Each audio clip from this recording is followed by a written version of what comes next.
Hi, everyone, and welcome to today's webinar, Optimizing End User Experience with Liquidware. Just a quick note before we begin, the session is being recorded and we'll send out a copy to all attendees after the webinar. We're excited to have two of our experts joining us, James O'Regan, Product Marketing Manager, and Matt Boyagin, Senior Solutions Architect and SME. If you have any questions as we go, feel free to drop them in the chat box. We'll have time for Q&A at the end. With that, I'll hand it over to James to get us started. Thanks very much, Andrew. Hi, everyone. Thank you all for joining us today. So yeah, we're going to be talking about optimizing end user experience. So just to kick us off, just want to chat a little bit about who we are in case you were unaware of who Liquidware are. We've been in the industry for about 16 years. We've got thousands of deployments, millions of users under management. We have our digital workspace suite. We have just recently launched our digital workspace maturity framework. We're well established within end user computing. And if we look at our suite in a bit more detail, we have Flex App, which is our application portability solution. So it's all about delivering apps dynamically, attaching apps, and streamlining that whole image management process. Then you have Profile Unity, which is our end environment manager, all about how you manage your desktop, all of that kind of stuff, making things context aware, how just controlling that desktop. Then we have Stratusphere UX, which is what the main solution we're covering today. So this is all about monitoring and optimizing DEX with really deep data, and this is what Matt's going to show now in a couple of minutes. The depth of our data is one of our key strengths, so we're going to talk about that. And then finally, we have our newest solution, which is CommandCTRL. This is a SaaS-based real-time remediation solution. It allows you to monitor and remediate endpoints from anywhere. So that's just an overview of our suite. And as I said, so I've been throwing around this term DEX. So what is DEX? Well, I'm going to use the Gartner definition. So it's a bit long-winded, as you would expect from Gartner definition. But they describe it as digital employee experience management tools measure and continuously improve the performance of employee sentiment towards company-provided technology, near real-time processing of aggregate data from endpoints, applications, employee sentiment, and organizational context, surfaces actionable insights, optimized support, and employee engagement. That's a real mouthful. I have kind of broken down DEX, and that it's like, you're at a sound engineer at a concert and you have that ability to be able to change things and manipulate things to make things better. Because, I'm not going through that whole thing. That's such a long definition. But what we're finding with DEX, and it'll be interesting if people have comments on this, is like, and this is one of the points of our digital workspace maturity framework, is we want to meet customers where they are in their journey. So we've put like 5 phases in this, and so we have a survey. We'll share a link at the end of the webinar, and you can actually go take the survey and determine where you are in your journey. But I suppose this is what we're looking at, is kind of meeting you as a customer where you are. So we've got 5 different stages, and it tells you all the kind of capabilities of that stage. And I suppose what I wanted to do and ask a question here is around, is DEX a term you use, or is it do you have a DEX strategy, or is it, even part of what you're looking at? And if anyone has any comments on that, drop them in the chat. We'd be really interested to know.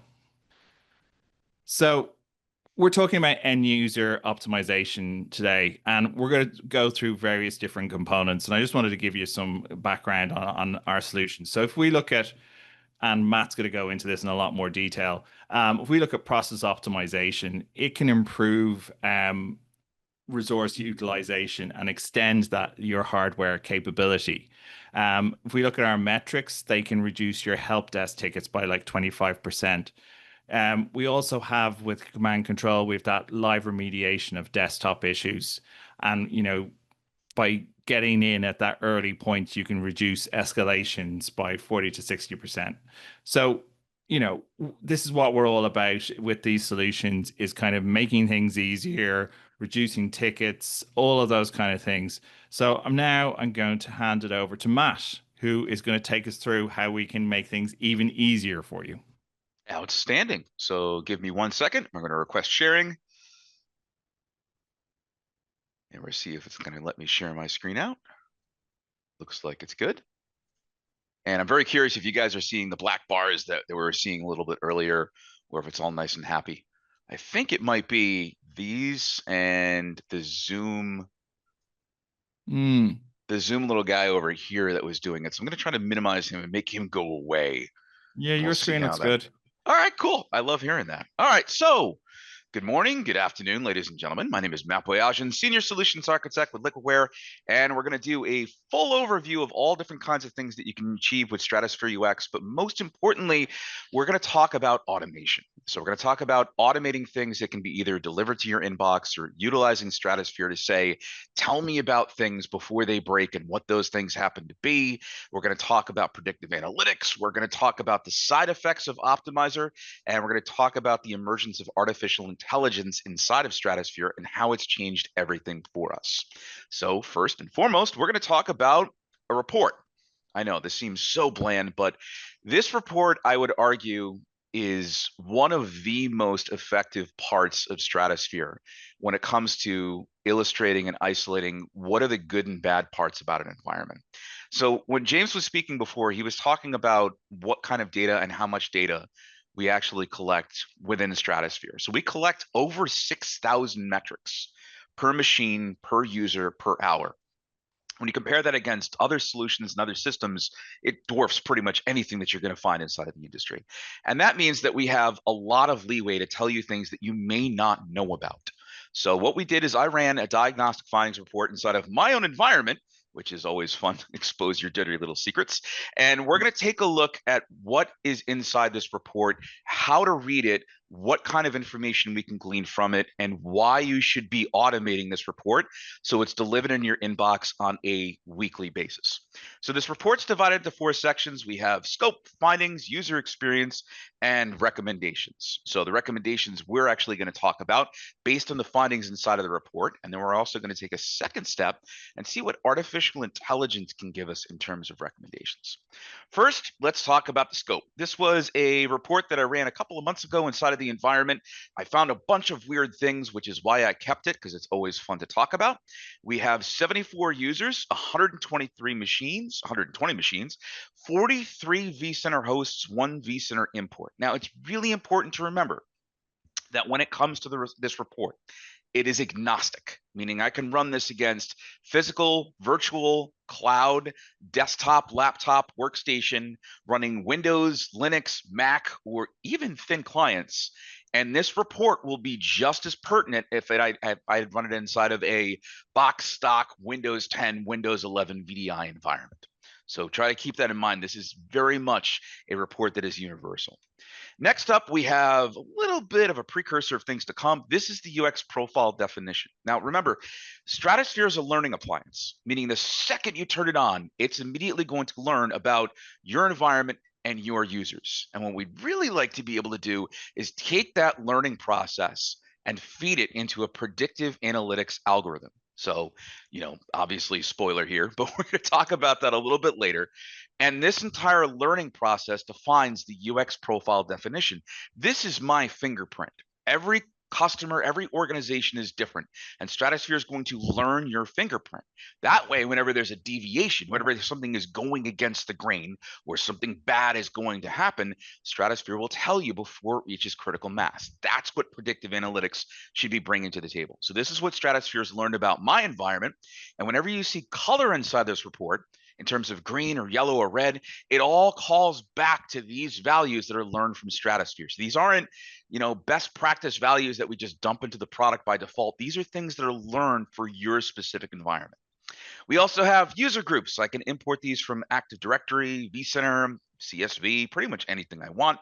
I have machine groups, and you can see I've done a bunch of these imports from a few different other places as well. And finally, we're going to get into the core of the data. The first thing we're going to look at looks a little bit messy, doesn't it? This is the machines. What machines are logged in, what users are logged into them, and then plotted over that is CPU memory for both the machines as well as any virtual hosts I have. Now, Couple things to remember. The important thing to glean from this data is concurrency. So the light blue lines, those little lines over here, they represent who's logged into their machines. The dark blue lines tell me what machines are on versus the users logged into them. And already I'm learning something. I'm learning I'm only about 50% concurrency. So if I want to save money in terms of energy costs or things like that, I can afford to turn almost 50% of these systems off. I'm also seeing that memory, for the most part, is in a good space because I'm seeing my host memory and my hypervisors. If I look at my machine memory, it's pretty much in the same place, it's 60%. And the host CPU and machine CPU seem to be okay, but we're going to dive into that in a little bit. So, first piece of information, nice to know, but nothing earth shattering. Now, the next thing we're going to look at is pretty important. This is measuring something called CPU queue, disk queue, and disk IOPS. Now, in just about every environment, I would say this is important slide number 3 in the top 10 list. This is teaching me what my bottlenecks are. And what I'm looking for here is I'm looking for anomalies. I'm looking for something weird that kind of stands out. So I'm going along and I'm seeing this, oh, March 31st looks pretty good. We got some CPU queues that are around 6 and 7 and everything looks good. Well, there's a little spike on the first, and then, oh my goodness, what happens on April 3rd? April 3rd, I see this massive CPU queue spike followed by a disk queue spike. And as human beings, we are designed to see things like this. When one of these things is not like the other, it stands out to us. And that's exactly what this report is teaching us. I have an anomaly. I have a problem with CPU consumption during this point. And it's that point, if I have more questions, first I would go through this report. Second, I would go through some of the more advanced parts of Stratusphere and dig inside of those machines and saying, what were you doing on April 3rd at 4 p.m. that caused these things to spike so high? And remember, CPU queue, I would argue, is the best metric for measuring how busy a machine CPU is, because Windows isn't very bright all the time. If you ask it, if you open up Task Manager and say, hey, what's my percentage of consumption? And it says 2%, 3%, 20%, that's great. But it's only based on the processes it's aware of. When you start taking a look at the things going on in the background with device drivers and hardware and things like that, especially when we start talking about things like 2D video, those things consume the CPU to a huge degree, and Windows doesn't really catalog that very well. So a lot of times when you start measuring things like CPU queue, you see a really big disconnect where Windows says, hey, I'm at 50% CPU capacity, and the CPU queue says I'm at 26. And to give you a frame of reference, what your queue is supposed to be is, how many cores do you have? If you have a 4-core machine, your queue is supposed to be 4. If you have an 8-core machine, it's supposed to be 8. Now, I don't have any 16-core machines in my environment, so this giant spike at 4 p.m. up to 15 says my CPUs were crazy busy. Same thing with disk queue. Disk queue is exponentially more important when we're talking about I/O. So in other words, when we're talking about IOPS, it's a little bit different than CPU queue or memory or anything else, because those things, CPU queue, the memory, these things are measured in fractions of billions of a second. When we start talking about I/O, when we start talking about disk, these things are measured in instructions per second. So any pain that you feel in the disk is felt tenfold by the users because it is the slowest subsystem of your computing system. So we like to try to keep the disk queue at 0.3 or lower. So this giant spike to 5, that's a bad thing. And this is why this report is so important, is because if you have strange intermittent issues that you can't explain, this is always your first step towards getting your answers. So moving on, we're also going to understand things like the I/O rate. And this teaches us what was going on with the network during those times. And oddly enough, at the exact same time we had that CPU queue and disk queue spike, there was a network spike as well. So we're starting to see correlation. We're also going to see things like your host disk IOPS versus your I/O rate. So is the storage of your hypervisors set up properly?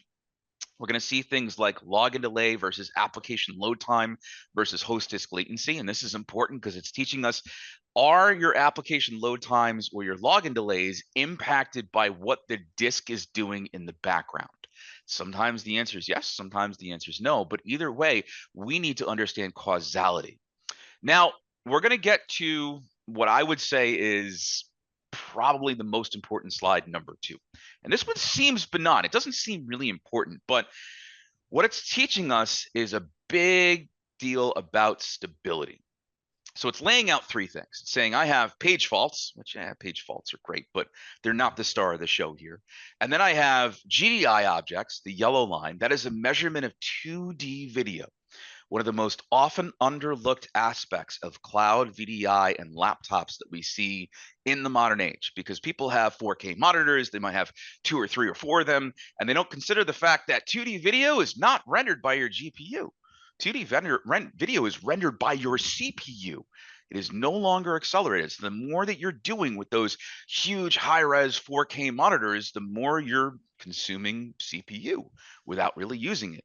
And GDI objects is a way of measuring 2D video objects. So a lot of times what we find is with so much 2D processing, it can affect stability.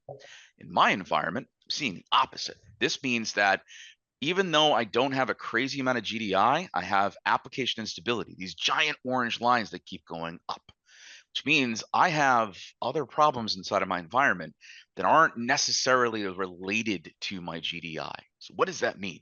That means I have instability. And the reason I have instability is usually due to bottlenecks. And we're going to talk about that next, because this, and I know this is really bland, it's hard looking at the numbers when we've seen all these pretty graphs for the rest of the session, but these numbers are very important because they teach us your average metrics of the environment, which are nice to know.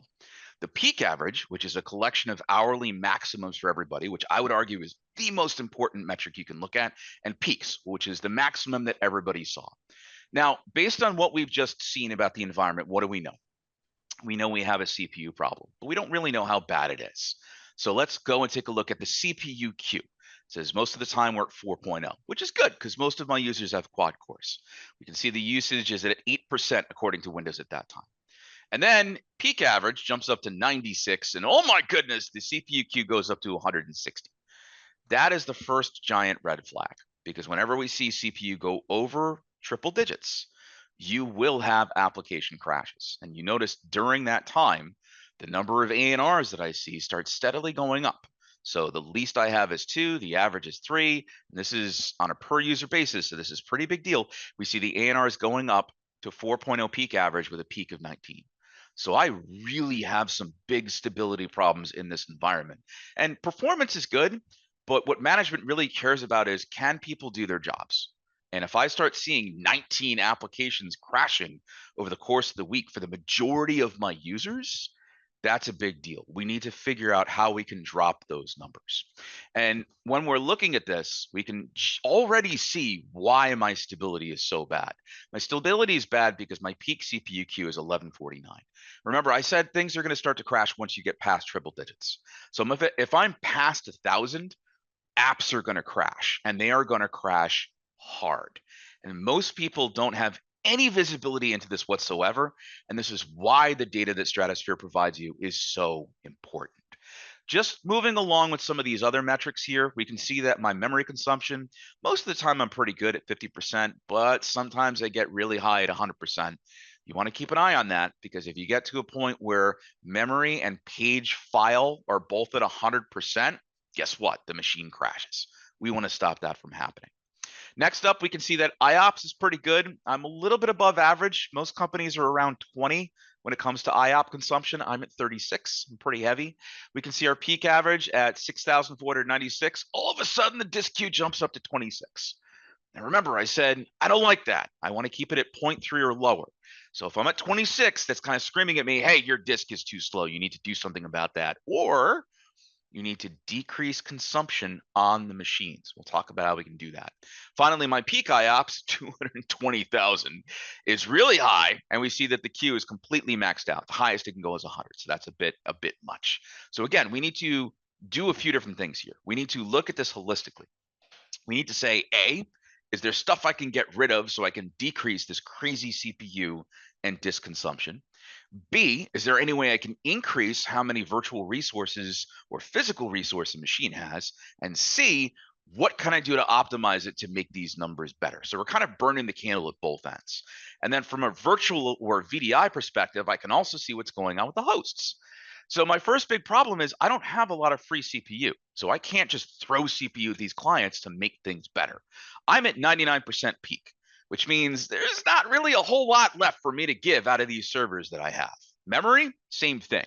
So instead of just saying, hey, I can throw resources at these machines to make the problem go away, give them more RAM to decrease paging and decrease IOPS, give them more CPU to decrease the CPU and make the applications more stable, I'm between a rock and a hard place. I can't do those things. So the only options I have are optimize the apps and optimize the systems. So we're going to talk about how we can do that.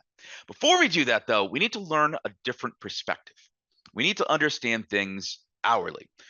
Why? Well, because I want to see boot storms, login storms, IOP storms, antivirus storms. And when I look at a week's worth of data and then break it down hourly, suddenly the perspective changes. So when I look at the machines, wow, this is a whole lot easier to digest.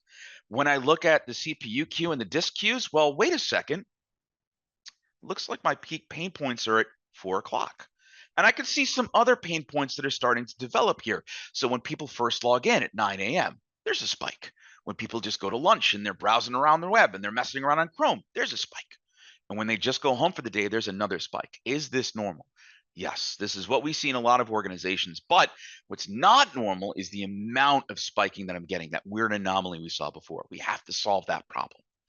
I'm also going to take a look at the I/O, and in terms of hourly, host disk IOPS and I/O rate, the login delay, the application load time, the latency, and all these things are teaching me things. But once again, one of the most important actors here is not obvious, which is the ANR and the GDI, which is teaching me when my instability is occurring. So the huge amount of instability that I'm having seems to be around 1700 to 20 hours, and then I'm seeing it between 4 a.m. to around 10 a.m. It's never perfect. In fact, I can see that the ANR drops to around 20 to 1 o'clock in the afternoon. So this is screaming at me, you have an unstable environment. You need to go and fix that in any way that you can. We will give the tools so you have the most information to go and do that. It's also going to teach me things like when I'm seeing these key metrics average per hour. So every time I see one of these red columns, this is something to pay attention to, because I can see that there are times when my memory and page file are maxed out.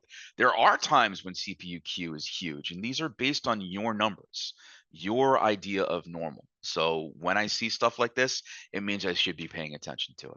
We're also going to understand individual consumers. So I'm going to see what's going on with individual CPU consumers from machine, applications, a users, and a host perspective.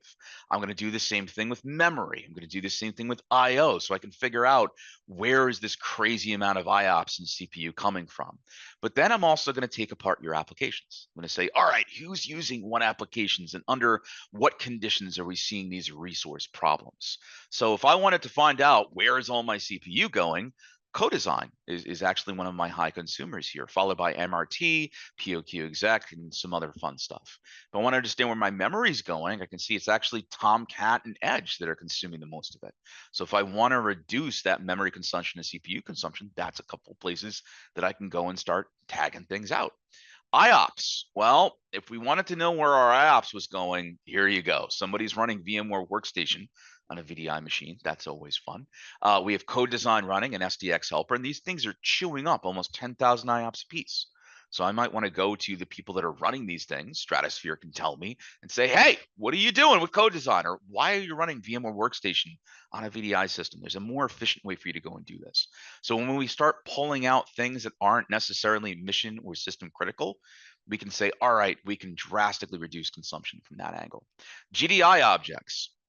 Now, this one is something that's really overlooked, that's really important. Remember, this is a measurement of 2D video. I'm going to give you a frame of reference because none of these numbers really kind of relate to anything, right? A frame of reference is a movie. So if you watch a 720p Blu-ray video and you play it back with a nice efficient player like GOM or VLC, I don't care where you downloaded it from, we're not the MPAA. Anyway, if you have any of those things and you play it back, you're going to get about 1,000 GDI objects. So wait a second, Task Manager is chewing up 1849? So you're telling me that simply opening Task Manager will chew up 1.8 times what it takes to render a movie? Yeah. Well, look at Zoom. Zoom's at 919, about the same thing of what it takes to render a 720p Blu-ray movie. Is that all being pushed onto the CPU? Yes, it is. So having access to this data is absolutely massive. We can also teach you about the application usage time. We can teach you about your user experience for your users, your machines, your users with the worst experience. If you want to know where your low-hanging fruit is, here it is. The machines with the worst experience, the summary of machines, locations by cities, so where they're physically located. We have customers and clients everywhere, so it's easy for us to see stuff in weird places. We can see things in different states, different countries, and then of course we can also give you workday comparisons of the different types of users we have in the environment. So your high, your mid, and your low end users, so you can identify them. And I can even teach you the difference between your physical and your virtual machines. So recommendations. What would I recommend if this were my environment? Spoiler, it is. And I were seeing things like this. How would I make the environment better? Well, there's a few things I could do. Number one, that user who's running VMware Workstation on a VDI machine, we're going to get rid of that because we don't need the CPU, the memory, and the IOPS consumption that it has in there. And we're going to look at that weird code application and see if we can consume less with it. But the other thing that I want to do is talk to my management about expanding my infrastructure because I am clearly maxed out. And I also need another ace in the hole. I need a way of optimizing the system with a minimal amount of work. And we're going to talk about how we do that in a little bit. But before we do that, let's talk about the elephant in the room. Okay, me reading that report, first of all, that was really boring, regardless of how excited I get about it. And second of all, in order to understand that level of data, you have to have years and years and years of experience. Isn't there an easier way? And that's something we've been asking ourselves a while, is because there's only so many map voyages to go around. So what we need is an easy way to be able to take the huge amount of Stratusphere data and distill it down towards something that anybody can do, anybody can read, and you don't have to be an expert to do it. So we're going to go jump over to the second part of our demo, which is this. I'm going to actually utilize an AI structure. I'm going to use ChatGPT. Now, remember, I can use anything I want here. If you want to use Copilot, you want to use your own integral AI, you want to use something that your company has, private, whatever, we don't care. What we found is the majority of the modern AI structures lend themselves extremely well to Stratusphere data. So what I'm going to do is I'm going to open up ChatGPT. And I'm just going to simply type in a single question. The question is, can you analyze this report for me and tell me what the user experience issues are? So I'm glad we're recording this because this one phrase is worth its weight in gold because it's going to do all the heavy lifting for us. So I'm going to say, hey, ChatGPT, can you do that? And it's going to say, yeah, sure. Give me a report. So what I'm going to do is I'm going to go and take the report that we just had and let's see if I can go and find it because of course I didn't display this thing properly. Oh, there we go. So diagnostic findings. Now I'm going to drag and drop this report directly into ChatGPT, and I'm going to wait for this little circle to go and populate itself. And as soon as I do that, I hit this little arrow button and watch what happens. Oh my goodness, the ChatGPT has just done my job for me. I have literally just AI'd myself out of a job. So it's covering every single one of the things that I was complaining about. And not only that, look what it's doing. It's saying, all right, I have some high login delays and above 70 seconds, and my applications are a little bit low. And it throws in these little exclamation points to say, hey, this is a big deal. You should probably pay attention to it because applications aren't supposed to load in 3 minutes. They're supposed to load in 3 seconds. And that CPU queue that I was going on and on about a broken record, again, there's a double exclamation point in that to say, hey, this is a big deal. So this AI structure can take everything that I do and boil it down to 30 seconds. So you might be asking yourself, well, Matt, why didn't you just start here instead of taking us through that boring report for 15 minutes? And the answer is, I want you guys to understand how important the data that Stratusphere offers is, because you can look at any other company that does UX and DEX data in the world. They don't have this. No one does.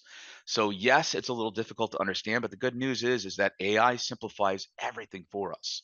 And not only does it cover every single thing I was just talking about, it also covers some things that I didn't cover at all, like my location-based gaps, my environmental gaps, recommendations. It's basically telling me everything I want to know within 30 seconds of taking my Stratusphere data and running it. So if you do this, if you install Stratusphere in your environment, if you push out Stratusphere agents, which by the way are barely consuming any resources. They consume less than 0.1% of CPU.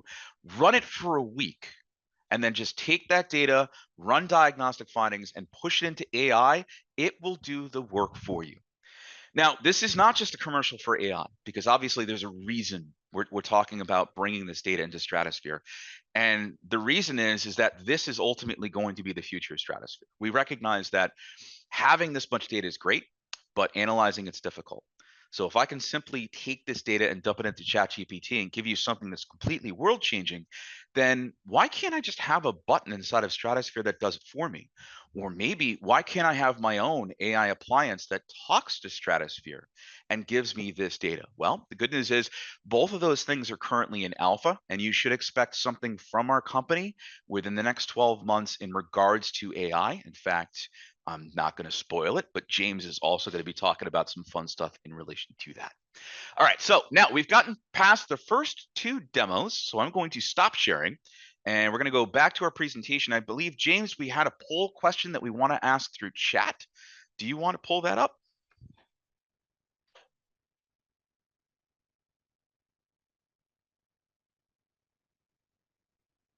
James, can you still hear me?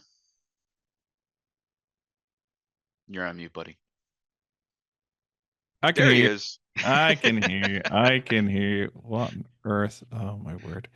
What happened to JD Vance's face? I don't know. What is going on? This is, oh, it's all gone wrong. Anyway, so yes. So we have done we haven't done that yet, have we? We have not done that one yet. We were looking for that poll question. Oh yeah. So yeah, we talked about this about Matt has showed you that by these issues occurring, you can have application stability issues. So just if you can in the chat or in the Q&A, it doesn't matter, whichever, just say, is it important? Do you have application stability issues in your environment? From what Matt shows, it looks like most people do. So we just want to get an indication of if that's something you're struggling with, because we're going to show you how to really help that now in a next while. So back over to you, Matt. Thank you, sir. All right, so let me share my screen back out. All right, and we're going to stop with all the AI stuff, and now we're going to talk about more automation inside of Stratusphere. Now, if you haven't seen Stratusphere in a while, if you haven't taken a look at the newer versions, you really owe it to yourself to do so, because one of the chief complaints we got with Stratusphere was the UI is too confusing. So there is a brand new UI that makes all of this stuff so much easier. And most importantly, it's sorted by workflow. So as soon as I jump into Stratusphere, it's going to bubble up all the things that are important to me inside of the environment. It's going to give me the ability to drill down inside of them and find out what's going on. So you don't have to just utilize reports, but different people consume data in different ways. And we want to give you the ability to do it in any way that you want. So those reports that I talked about before, the diagnostic findings, utilizing that with AI, it's important to note that every single report inside of Stratusphere can be automated, meaning that I don't have to log into this interface in order to get the benefits of Stratusphere. So if you have a problem with, for example, CPU, there are dozens of CPU reports that I can automate and have delivered in your inbox daily. And the only thing I have to do that is click this little button here that says edit and tell it yes, scheduled, and I want to run this daily, hourly, weekly, monthly, for whatever time that I want. And I want to email it to matt.boyajian@liquidware.com, and no reply is no reply. And now every single week, every single day, whenever it's important to me, I have Stratusphere data in my inbox. I love doing this with diagnostic findings, and I will send it to my engineers and architects on a weekly basis so they can compare things. But not all of us have time to read reports. And to quote the great Homer Simpson, can't someone else do it? I would very much like somebody else to monitor the environment for me, do the heavy lifting. And if something's going to break, say, oh, by the way, this is going to break, run a report or log into Stratusphere, and I'll teach you what you can do about it. So the good news is all of that is baked into Stratusphere by default, and we call the entire over-encompassing feature predictive analytics. So what is it? How do you turn it on? And what does it do for you? So let's go take a look. The first thing we're going to do is we're going to jump into the administration section. So this is the inner workings of Stratusphere and configuring it to do all the things that we want. And if you've ever worked with me before, you've seen this area, because this is where I usually start with health checks. I'm making sure that Stratusphere is working correctly. The first thing I need to make sure that predictive analytics functions correctly is I need SMTP. I need a place that I can use as a relay to forward this information outside of Stratusphere. The good news is newer versions of Stratusphere support every variant of SMTP you could think of. If you have Office 365 and you're using external, if you have user IDs and passwords, if you have any of this stuff, it's automatically going to work with it, which means we have access to SMTP even in the most locked down environments. If you do whitelisting, blacklisting, all that's fine. So that's step number one, enabling SMTP. The second thing I need to do is I need to run Stratusphere for at least 1 week with as much data as you can possibly give me. I'd like to see at least 80% of the users that are having any kind of connectivity or performance issues. Once I have that data, Stratusphere is now going to say, oh, I can see all that, and it's present inside of the overview. So I have this data going back, in this case, months. So I now know the two precursors I need to get predictive analytics are working. I have data, and I have a place to push the data. So the next thing we're going to do is I'm going to jump into this little area here called profiles. Now, profiles serve a couple of different purposes for us. If you're using Stratusphere to assess machines and build new environments, what we call assessments, you're going to be in something called the fit profile. If you want Stratusphere to be used as a predictive analytics tool, you're going to be here in the area that's called UX profile. Now, the process here is really ridiculously simple, but the math behind it is not. So what we're doing is we're using a series of probability statistic mathematical equations called standard deviation. And we're doing this across every user for every minute of the day during the baseline period. So in this case, I'm looking at the environment areas for a week, 7 days. I'm saying, all right, I have a week's worth of data. I want you to examine every single one of these metrics during that time for every user. And ideally, I like to have the checkboxes set up this way. I like to have it so it's set to only include data when users are logged onto machines, because users that are not logged into machines or machines that are idle, that's not part of my user experience values. And I uncheck auto adjust and reset calculations and baselines and thresholds daily. If you have any questions about that, please ask me offline. There's only a couple of very rare solutions that I use it. Most of the time, all I do is this and this, 7 days users logged in. And then what I do is I click this little button up top, calculate profile settings. It's a very fast calculation. But what it's doing is it's going to do standard deviation calculation for every variable, for every user, for every minute of the day. So my login delay, my application load time, my queue length, my memory usage, all of these are part of the calculation. Now remember, these variables transcend both environments as well as operating systems.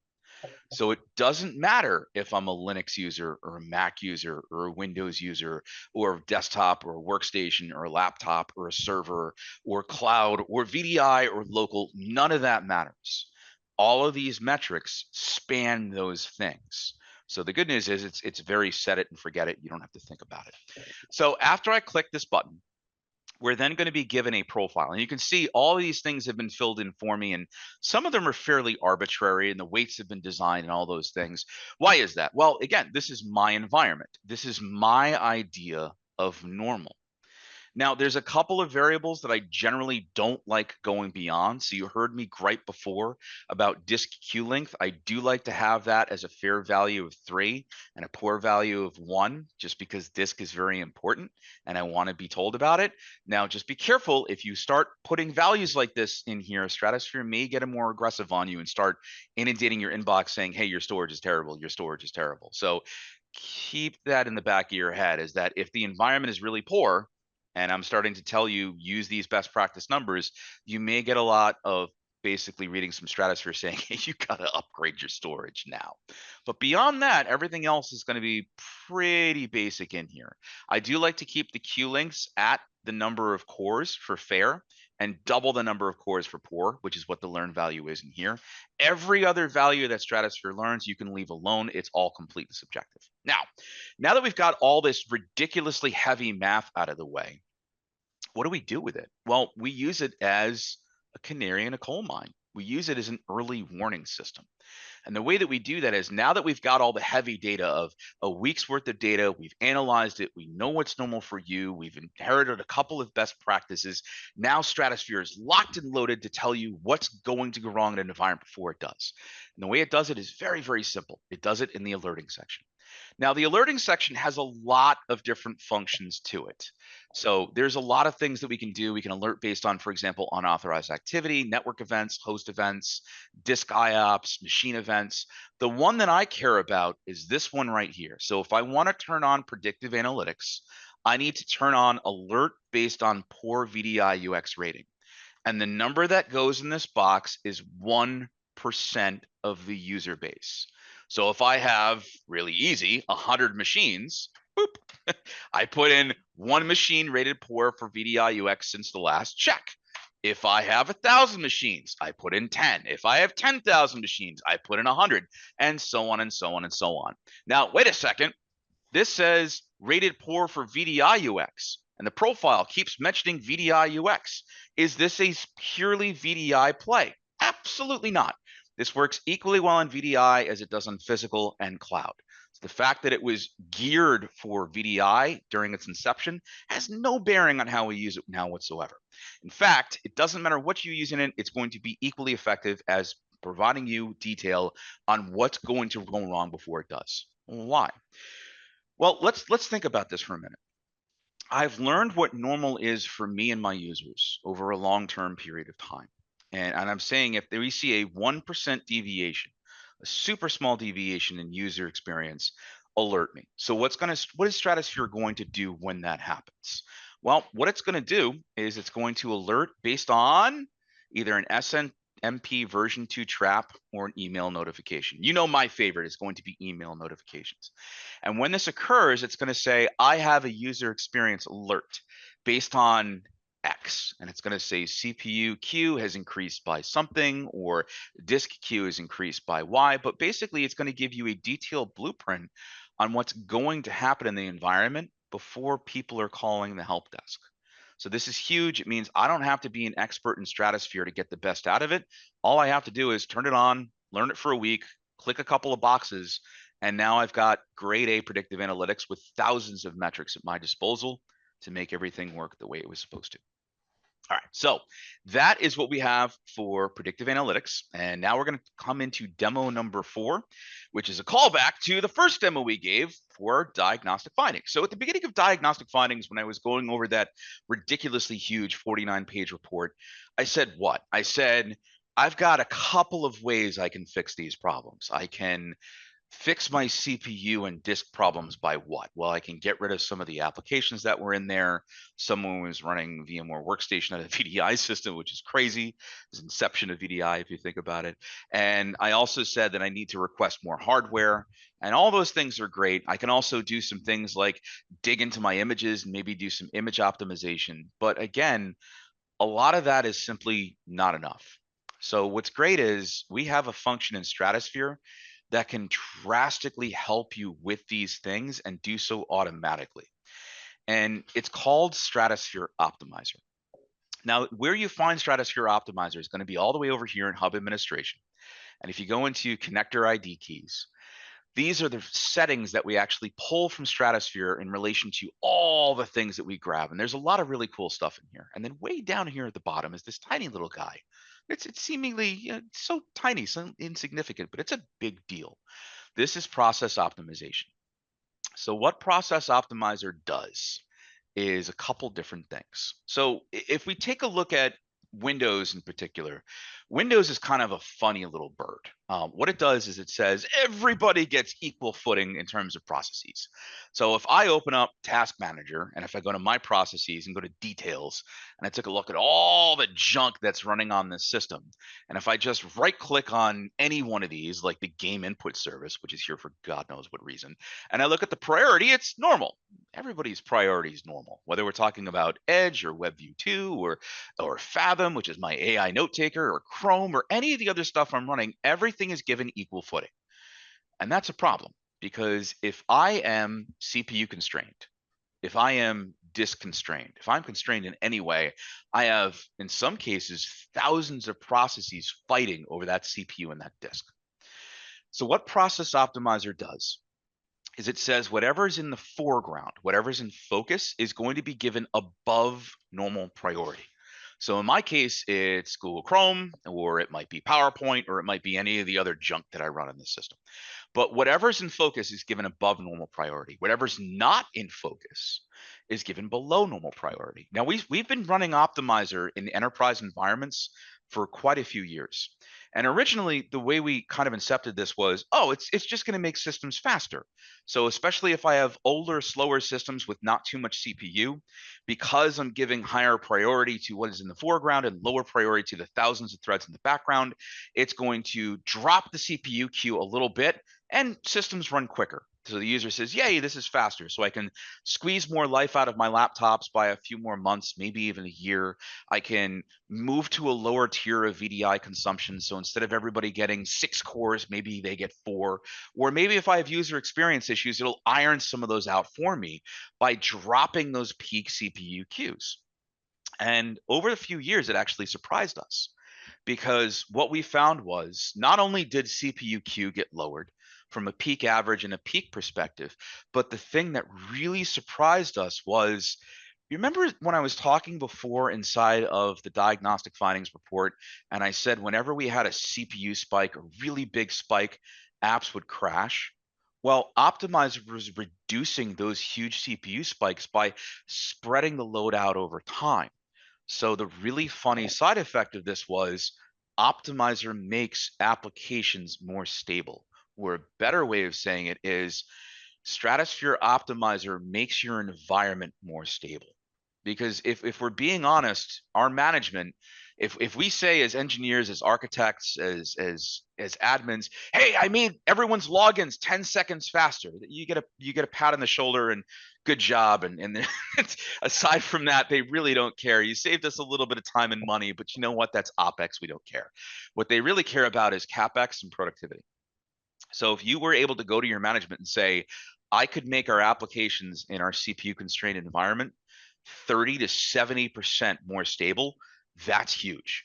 That is absolutely massive. And that's exactly what Optimizer does, is by taking those huge peaks out of the CPU, giving the applications in the foreground more resources, and reducing consumption on all those background processes, ANRs go down substantially. We've seen huge numbers here. And the only thing you have to do this is turn on Process Optimizer. That's it, this little checkbox right here. You also have the ability to choose what kind of profile you want: single user, multi-user, conservative, aggressive. You can exclude some paths. I usually suggest that you just leave these things alone. And then we can also disable or enable memory trimming. The golden rule here is that if you have more IOPS than memory, you enable memory trimming. If you have more memory than IOPS, you disable memory trimming. My environment, IOPS was a problem, so I'm going to disable it. And now I can say, all right, Optimizer is enabled. How do I measure it?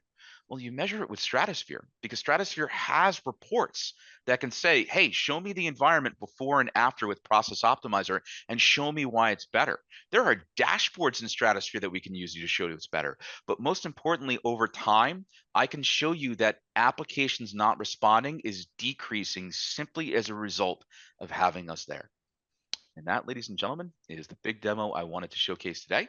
I'm going to turn things back over to James so he can talk about one more thing. Thank you, Matt.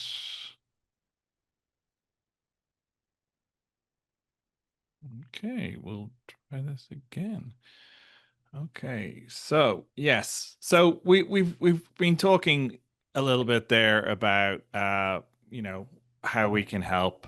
So we also talked a little bit about AI in Stratusphere. So I just wanted to talk about the one more thing is talking about command control. And if you're aware of command control, we already have something called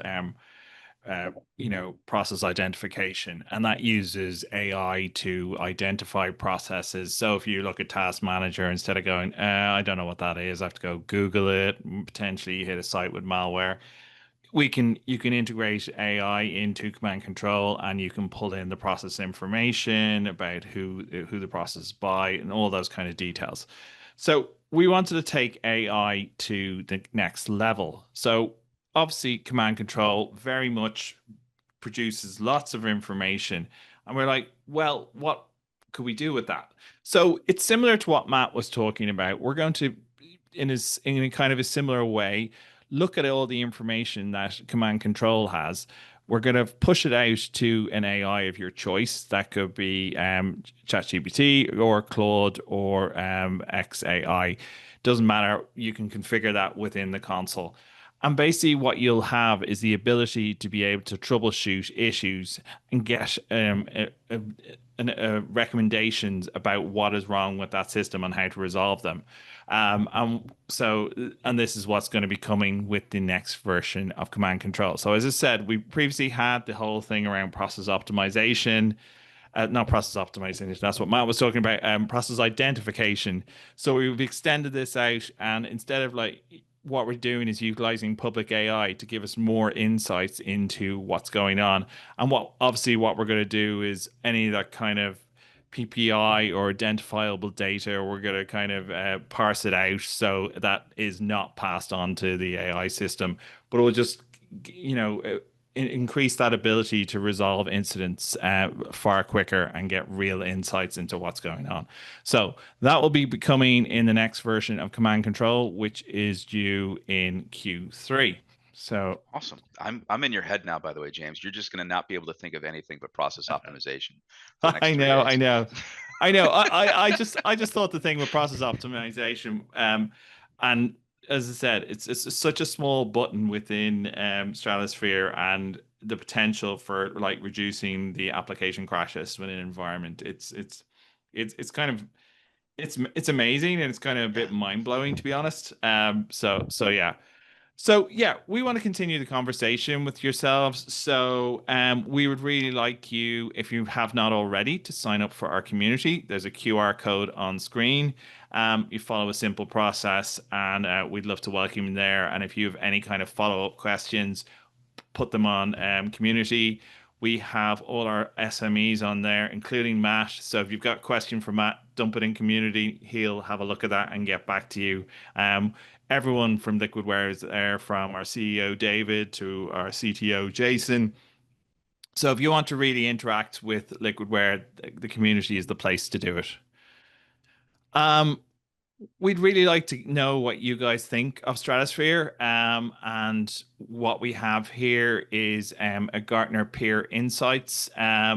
You fill in some information about Stratusphere or Command Control, how it's operating for you, and you receive a $25 gift card. I think it's for Amazon, if I'm correct. And then finally, we talked about this earlier. This was our digital workspace maturity assessment. So this is all about seeing where you are as a company and how you are in that kind of modernization journey. So what it does is it's a simple survey. It takes 5 or 10 minutes to complete, and the QR code is there to go straight into it. I've done it myself. It's really simple to do, and it just gives us an indication of where you are, and then we can engage. And the big thing about Liquidware is we're all about meeting customers where you are, and helping you to kind of progress. And I think, James, yeah, we got a chat question ooh, from nice. Ross. Yeah. So Ross, first of all, let us know that yes, he is having application stability issues in his environment. So thank you for that, Ross. We appreciate it. But he wants to know, what license do we need for Command Control, or is it included with Stratusphere UX? Okay, Ross. Well, the great thing about Command Control is you can go to our website, and you can get a free community edition to kind of kick the tires on it, and that you can deploy up to 5 machines.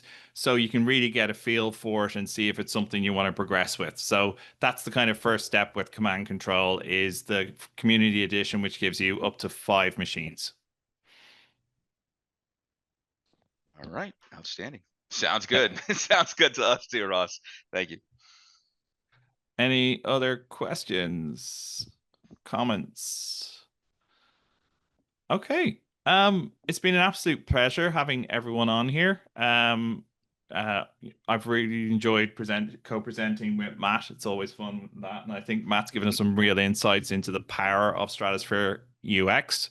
So, with that, I think we'll end. And thanks everyone for attending. Thank you so much. See you, Sun community. If you have any questions, and have a great day. Yeah, take care.